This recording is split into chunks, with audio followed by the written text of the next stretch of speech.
good afternoon everyone. So ang atong i-mo karon is about terrarium. So what we kuan or ang amo ang theme is more like mysterious and fairy-like.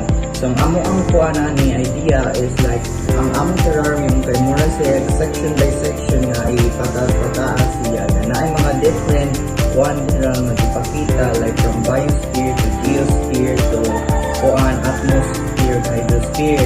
Then, si Baklayo. And also, namin gibuhat nga decoration like this. Resembles the fairy houses. And si Ruby.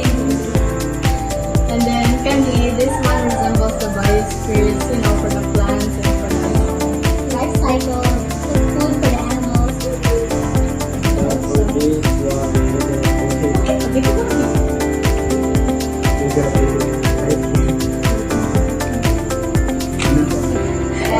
That's all.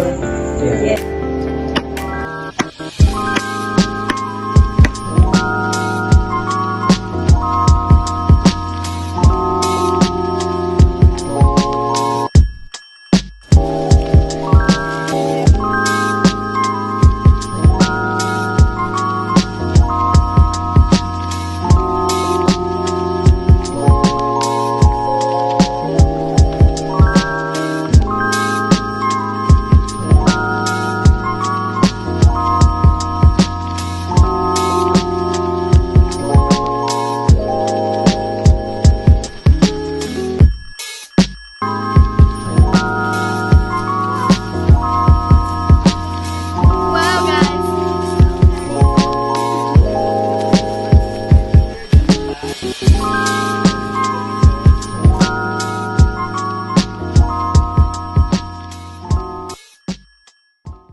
So, good day everyone. So, this is our final presentation.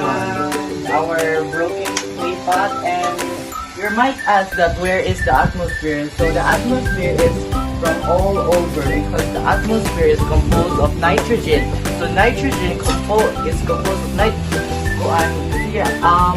everything is composed of nitrogen because without the nitrogen, plants cannot grow to it. So, this is how the plant it flourishes, and this is our tree where we use different kinds of materials, and our geosphere, our biosphere from all of it. And yeah, this is all it. So this is our final presentation. Thank you. Yay.